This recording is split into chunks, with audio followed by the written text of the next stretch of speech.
कठुआ में जम्मू पठानकोट कौमी शाहराह पर हुए सड़क हादसे में ड्राइवर और क्लीनर की मौत हो गई है। हादसा बग्योल मोड़ पर पेश आया है। ट्रॉला के पलटने से ये हलाकतें हुई हैं। मकामी लोगों की मदद से पुलिस ने दोनों लाशों को निकाल लिया है।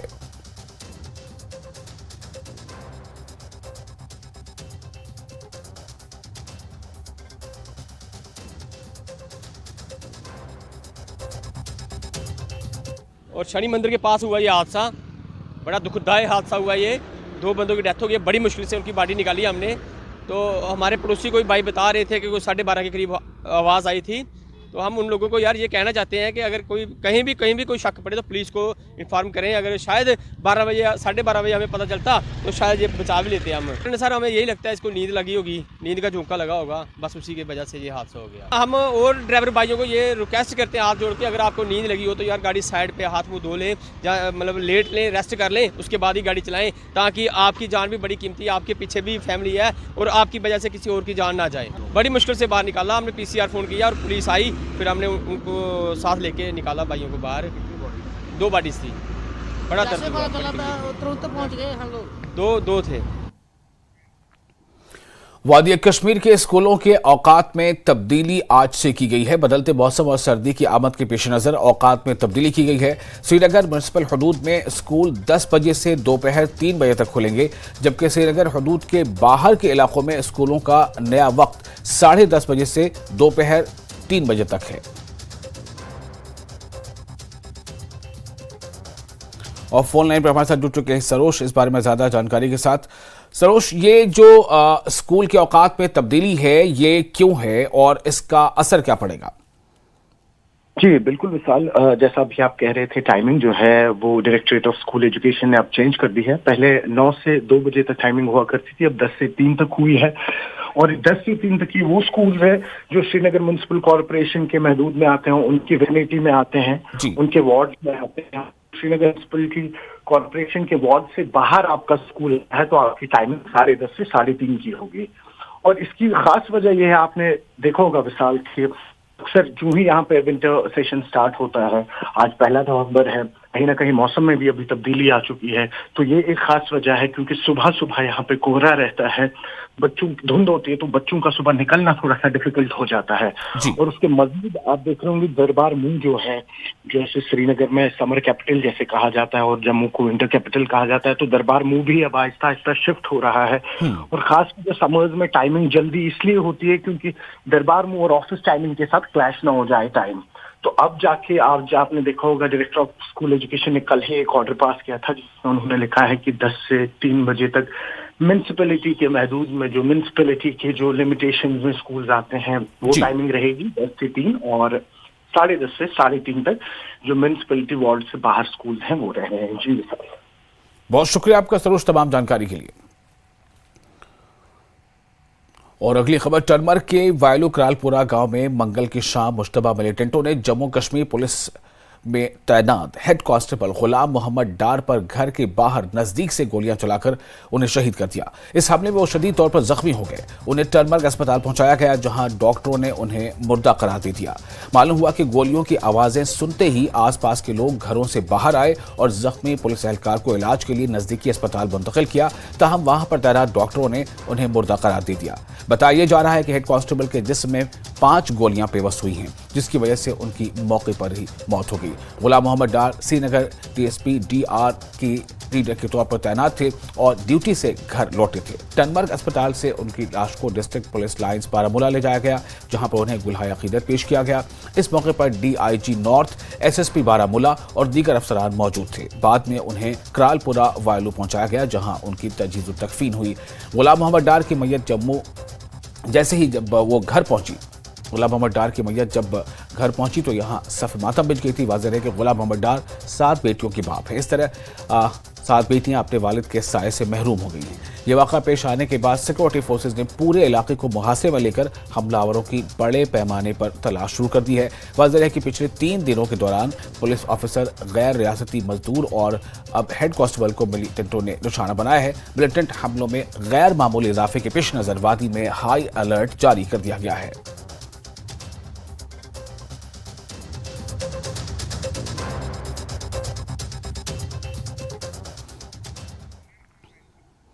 और फोन लाइन पर इस वक्त हमारे साथ मौजूद है मुनीर, ज़्यादा जानकारी के साथ। मुनीर, गुलाम मोहम्मद डार जो अब इस दुनिया में नहीं रहे, लेकिन इनकी जिस तरह से इन पर हमला हुआ और ये शहीद कर दिए गए, उसके ठीक 2 दिन पहले भी 2 अलग अलग वाक़यात पुलवामा में और ईदगाह इलाके के श्रीनगर में, ये तमाम हालात क्या बता रहे हैं? और मुझे ये भी बताएं कि इस वक्त गुलाम मोहम्मद डार के घर वालों के बारे में क्या कुछ लोग कह रहे हैं, क्या हालात है वहाँ?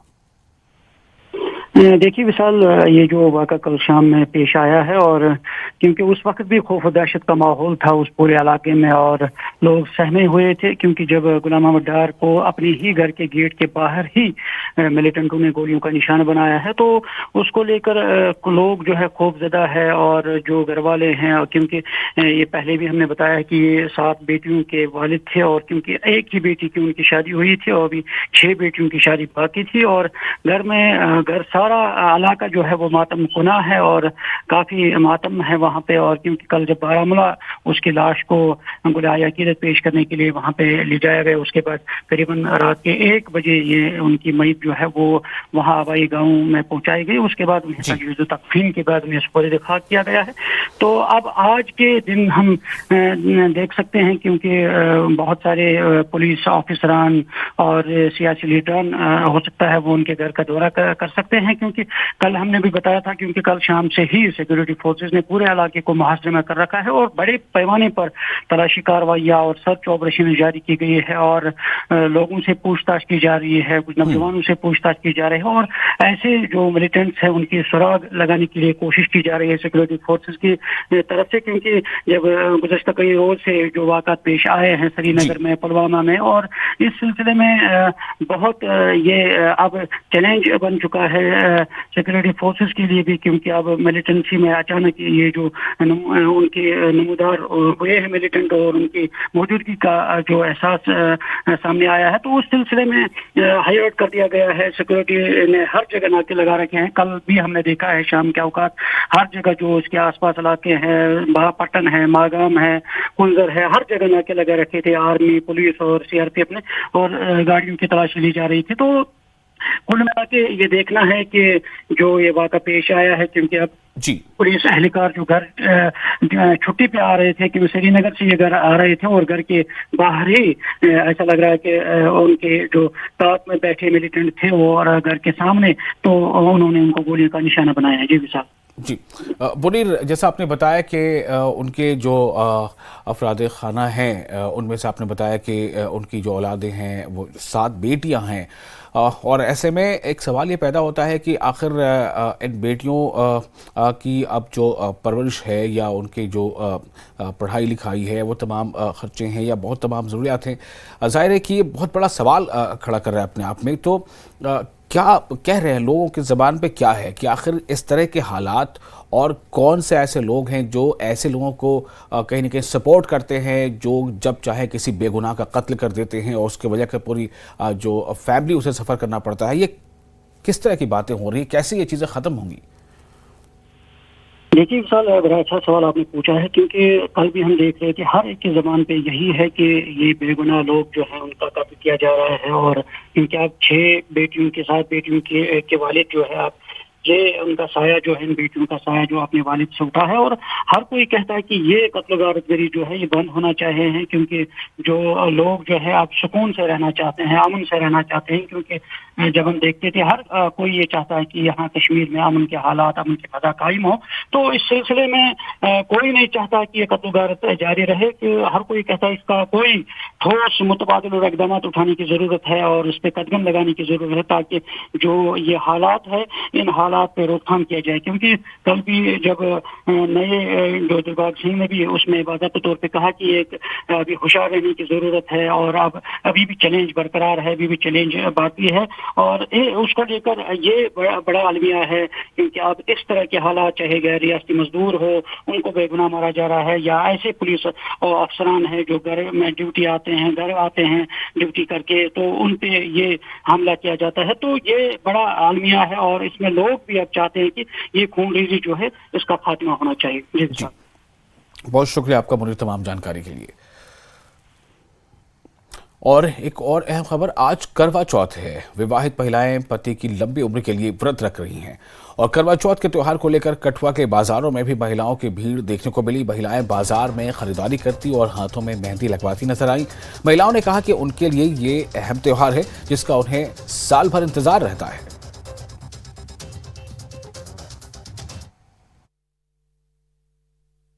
और हम करवा चौथ सेलिब्रेट कर रहे हैं, इसकी हम तैयारी कर रहे हैं। और ये त्यौहार तो बड़ी सेलिब्रेट से हम मनाते हैं, धूमधाम से, साल से एक बार आता है।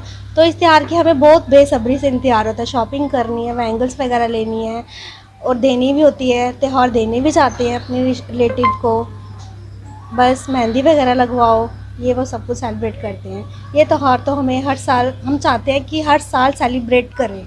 ये बहुत अहम त्यौहार है हमारे हिंदू सनातन में, इसकी बहुत मान्यता है ना। ये आदिकाल से चला आ रहा है और बहुत बेस्ट त्यौहार है और हम सब भी इसको बहुत अच्छे से सेलिब्रेट कर रहे हैं। और मेरे को ये लगता है कि महिलाओं के लिए मतलब सजना संवरना, दैट्स इट, फाइंड इट, तो उसका ये सबसे बढ़िया मौका है करवा चौथ। ये व्रत अपने हस्बैंड के लिए लंबी उम्र के लिए रखा जाता है और इसके लिए बड़ी तैयारी करनी पड़ती है। लड़कियां मेहंदी लगवाती हैं, 16 श्रृंगार करती हैं, फिर रात को पूजा करती हैं, शाम को चांद को देखकर फिर अपना फास्ट तोड़ती हैं। शोपियां के डिप्टी कमिश्नर फजल हसीब की क़यादत में जिला इंतजामिया शोपियां ने जम्मू कश्मीर यूटी यौम तासीस मनाया। इस मौके पर कौमी तराने के बाद शफाफियत को बरकरार रखने के लिए जिले के तमाम दफातर में इत्तेहाद और सालमियत का हलफ लिया गया। एहतसाब और दयानतदारी और माशरे से बदउनवानी जैसी बुराई को हमेशा के लिए ख़त्म करने के लिए गुड गवर्नेंस और अखलाकी कारोबारी तरीक़ों को फ़रोग़ देने का अहद भी किया गया।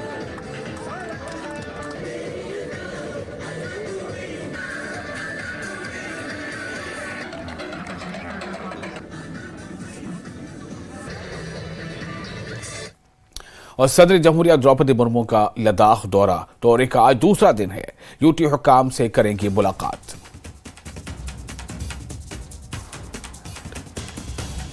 एक बार फिर आपको बता दें कि सदर जमहूरिया द्रौपदी मुर्मू लद्दाख के दौरे पर हैं और आज उनका इस दौरे का दूसरा दिन है।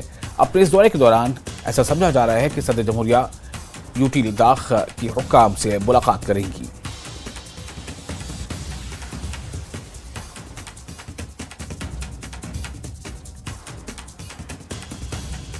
हमारे साथ फोन लाइन पे जुड़ चुके हमारे रिपोर्टर मोरूप स्टांसन। मोरूप, आज सेकंड डे है उनके ट्रिप का, उनके दौरे का, तो आज क्या क्या मशगूलियात हैं, आज किस तरह के कार्यक्रम हैं सदर जमहूरिया के? जी विशाल, आज की बात करें तो आज उनको सियाचिन जाना था, जो हमारा आर्मी वहां पर तैनात है, उनके साथ इंटरेक्शन करने के लिए। लेकिन आपको मैं ये खबर बता दूं कि अभी कंफर्मेशन मिला है कि उनका सियाचिन जाना कैंसिल होगा जी। क्योंकि आपको मालूम है कि इस वक्त लद्दाख में, इस ले सिटी में भी टेम्परेचर लगभग -2-3 डिग्री सेल्सियस चल रहा है। तो जाहिर सी बात है सियाचिन में कम से कम -15 या 20 डिग्री इस वक्त होंगे। तो इसी हॉस्टाइल विजिट को, इसी हॉस्टाइल जो वेदर कंडीशन को देखते हुए उनका वहां जाना रद्द हुआ। तो और उस दूसरे जो प्रोग्राम है वो स्टैंड बाय है, जहां पर यूटी ऑफिशियल के साथ जो सिंधु घाट पे उनका इंट्रोडक्शन होगा करीब 11-11:30 बजे करीब। जी विशाल जी। तो ये आज उनका जो दूसरा दिन है दौरे का, क्या आज ये दौरा उनका मुकम्मल हो जाएगा या फिर वो और अभी उनका क़याम है?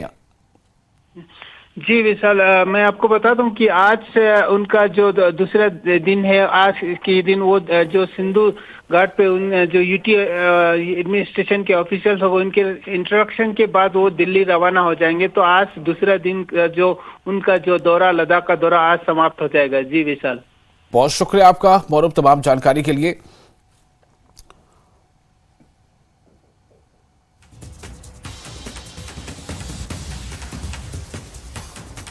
तो सदर जमहूरिया द्रौपदी मुर्मू लद्दाख के दौरे पर हैं और लद्दाख का आज उनका इस दौरे का दूसरा दिन है। आज दौरे की जो भी मसरूफियात हैं उसके बाद आज ही सदर जमहूरिया दिल्ली के लिए रवाना हो जाएंगी।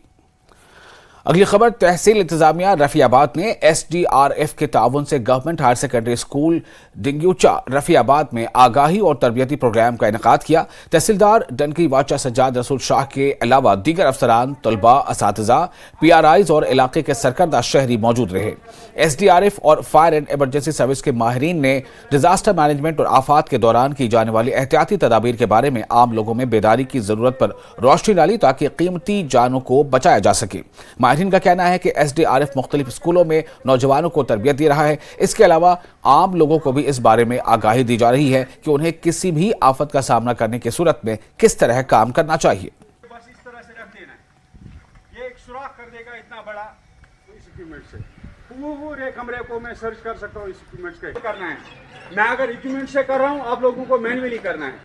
मैनेजमेंट डिपार्टमेंट जो है जिसमें हमारा SDRF शाना बशाना या सबसे आगे रहता है, तो डिस्ट्रिक्ट एडमिनिस्ट्रेशन ने पहले ही कुछ डेट्स जो है नोटिफाई की थी कि तहसील वाइज जो है मॉक ड्रिल्स, डिज़ास्टर मैनेजमेंट की जो बेसिक्स हैं उनको आम लोगों तक पहुंचाने के लिए जो एक प्रोग्राम तश्कील दिया है। तो इसी सिलसिले में आज हमारा प्रोग्राम यहाँ डिंगी बच्चे में था, जो हमने यहाँ हायर सेकेंडरी स्कूल डिंगी बच्चे के प्रीमिसेस में किया। तो इसमें हमारे जो इंस्ट्रक्टर्स हैं, खासकर हमारे जावेद साहब हैं, इन्होंने हमें यहाँ पे लाइव डेमोन्स्ट्रेशंस दी। तो बच्चों ने भी ये मॉक ड्रिल्स में लाइव डेमोन्स्ट्रेशंस देखी। तो हमें उम्मीद है कि इंशाल्लाह इससे हम मुस्तफ़ीद होंगे। आइंदा कभी खुदा न खास्ता अगर ऐसा कोई मसला पैदा हो तो हम बनफ्स नफीस जो है ऐसे डिज़ास्टर्स का जो है सामना कर सकेंगे, उनको अच्छी तरह से टैकल कर सकेंगे। जम्मू और मुल्क के दीगर हिस्सों में मुकीम कश्मीरी माइग्रेंट पंडित वोटर्स पुरजोश हैं। इलेक्शन कमीशन ऑफ इंडिया ने कश्मीरी माइग्रेंट्स की वोटिंग के अमल को मजीद आसान बनाने का फैसला किया है। कश्मीरी पंडित माइग्रेंट्स में वोटिंग के फीसद को बढ़ाने के मकसद से जो पिछले इंतखाबात में इंतहाई कम रहा है, इलेक्शन कमीशन अच्छे टर्नआउट को यकीनी बनाने के लिए कई इकदाम शुरू करेगा। ताज़ा खुसूसी समरी रिवीजन में मजीद नए वोटर्स का इंदराज करने की कोशिशें भी जारी हैं। चीफ इलेक्टोरल ऑफिसर PK पोले ने कहा कि कश्मीरी माइग्रेंट्स के लिए 26 पोलिंग स्टेशन बनाए जाएंगे, जिनमें जम्मू में 21, नई दिल्ली में 4 और उधमपुर में 1 है।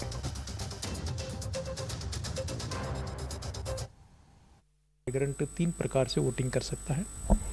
एक तो है पोस्टल बैलेट के ज़रिए से, तो उसमें 2019 में इलेक्शन कमीशन ऑफ इंडिया ने फर्स्ट टाइम जो है एक ऑनलाइन वेबसाइट लॉन्च की थी, एक पोर्टल लॉन्च किया था, जिस ज़रिए से जो है लोकल ERO जहाँ भी वो है, मान लीजिए सपोजली कोई दिल्ली में कश्मीरी माइग्रेंट है, तो वहीं का जो ERO रहेगा उनके ERO के पास जाकर के अपना माइग्रेंट रजिस्ट्रेशन और EPIC या जो भी इलेक्टोरल रिलेटेड डॉक्यूमेंट्स है वो दे करके वहाँ वो ऑनलाइन रिक्वेस्ट डाल सकता है पोस्टल बैलेट के लिए।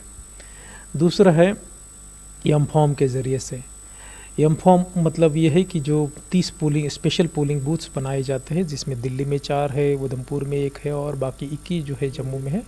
उन जगह पर अगर वो फिज़िकली वोटिंग करना चाहता है तो एम फॉर्म भरने की ज़रूरत लगती है। तो एम फॉर्म जिन्होंने भरा है उनका कश्मीर में जो है वोट नहीं करेंगे, उस लेख के लिए जो है नाम जो है स्ट्राइक थ्रू किया जाता है ताकि वो स्पेशल पोलिंग बूथ्स पर ना वोटिंग कर सके। मैं इसका स्वागत करता हूं कि अगर CO साहब ने कहा है ऐसा होना चाहिए, तो क्योंकि इससे मेन चीज़ है इसमें एम फार्म, जो कि इस कश्मीरी पंडित के लिए बहुत दिक्कत साबित होती है। क्योंकि हमने अभी तक इस 20-30 सालों में जो हमने अभी एम फार्म भरे, इसमें बहुत दिक्कत होती है। पहले एम फार्म भरो, फिर गेजेटेड ऑफिसर के साथ साइन करो, फिर जून पर जाओ, फिर वापस जाओ, फिर उसको सबमिट करो, तो बहुत लंबा प्रोसेस होता है कि जिससे कि एक आम आदमी के लिए बहुत मुश्किल हो जाता है। पता है कि जो हमारा वोट देने का जो प्रक्रिया थी वो बहुत एक सख्त किस्म का एक प्रक्रिया थी। हमें 4-4 बार जाना पड़ता था फार्म लाने के लिए, फिर फार्म भरने, फिर इसको अटेस्ट करने, फिर दोबारा देने, फिर वोट को कलेक्ट करने के लिए। मतलब ऐसी प्रक्रिया थी जिससे हम वो नहीं कर पाते हैं, क्योंकि बुजुर्ग लोग घर में होते हैं जो नहीं जाते थे, मौसम बड़ा उस किस्म का नहीं होता, वातावरण उस किस्म का नहीं होता, तो इसलिए हम वो प्रोसेस नहीं। अब हम चाहते हैं, आपने देखा कि लास्ट टाइम जो DDC वाला इलेक्शन हुआ उस वक्त गवर्नमेंट ने थोड़ा सा उसमें एक अच्छी तरह वो लाया था, मगर वो बहुत कम है, वो लिमिटेड है, मगर उतना सीमित नहीं होना चाहिए। बहुत हमारे लिए खुशी की बात है और कम्युनिटी में आजकल हर एक ये चाहता है कि हम जब भी ये डेमोक्रेटिक कंट्री में हर एक को वोट देने का हक होता है, इसलिए हम इस हक से महरूम थे पहले से ही। आज हमें खुशी हो रही है कि हम भी अब एग्जिस्ट कर रहे हैं वोट डालने के लिए। पुंछ में सफाई कर्मचारी यूनियन ने कृष्णचंद्र पार्क में बैठक का आयोजन किया। बैठक के दौरान निर्दोष कुमार सफाई कर्मचारी यूनियन का प्रधान और अजय कुमार को उप प्रधान बनाया गया। इस मौके पर अजय कुमार और निर्दोष कुमार ने कहा कि सफाई कर्मचारियों की समस्याओं का हल करने की कोशिश करेंगे। समस्याओं के समाधान के लिए उच्च अधिकारियों से भी मुलाकातें करेंगे।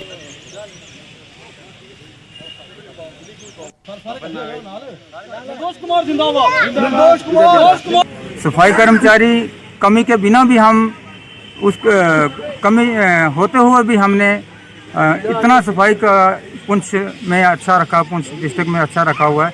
कम एक बंदा जो है 4-4 बंदों का भी काम करते हैं, सुबह से लेकर शाम तक लगे रहते हैं, लेकिन कोई भी एडमिनिस्ट्रेशन हम पर नहीं ध्यान देती। बाकी हमें जो इन लोगों ने चुन के लाया है, हम पे भरोसा जिताया है, तो हमारी यही कोशिश रहेगी कि हम इनके साथ चलें और इनके क्या वो हमारे ही काम है और हमने इनके साथ चल के इनको साथ ले रख के हमने वो जो काम है कराने हैं। तो इसमें 20-22 बंदे हैं जो पूरे पुंछ को साफ और एंड क्लीन करते हैं। तो देखो अभी आज पहला दिन है हमारा प्रेसिडेंटी में, तो आगे हम करेंगे।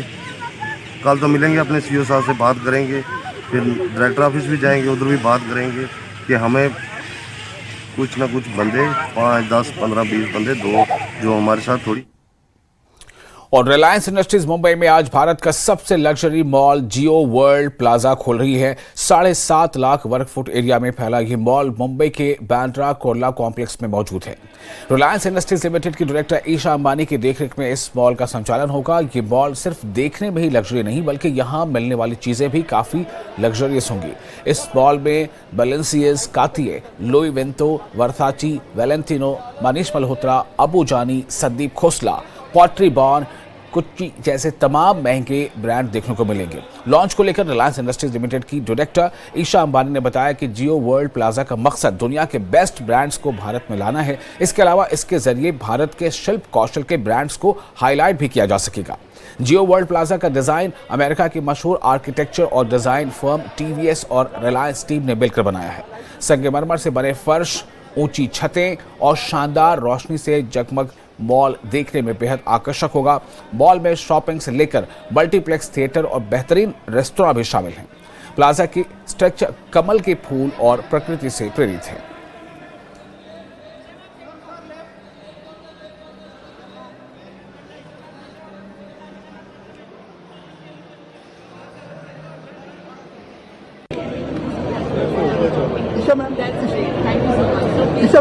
This evening is a very special evening for both Nita and me as as parents, and it is our time today to applaud the work that Isha has done as a leader in Reliance Retail. I think that she and her luxury retail team have redefined what luxury means in the city of Mumbai, and we are very proud with the Jio World Plaza. What the Reliance retail team under Isha's leadership has done makes me very proud. I'm sure it will make citizens of Mumbai and Indians very proud, and we wish her. Mendhar में स्वास्थ्य विभाग ने उप जिला अस्पताल में भ्रष्टाचार के खिलाफ राष्ट्रीय एकता दिवस मनाया। आपको बता दें कि सरदार वल्लभ भाई पटेल की जयंती और सतर्कता सप्ताह के उपलक्ष्य में पूरे सप्ताह कई गतिविधियों का आयोजन किया जाएगा। भ्रष्टाचार के प्रति शून्य सहनशीलता यानी जीरो टॉलरेंस के मैसेज को लोगों तक पहुंचाने के लिए पोस्टर और तख्तियां प्रदर्शित की जाएंगी। साथ ही इसमें हस्ताक्षर अभियान और जागरूकता कार्यशालाओं की मेजबानी करना भी शामिल है।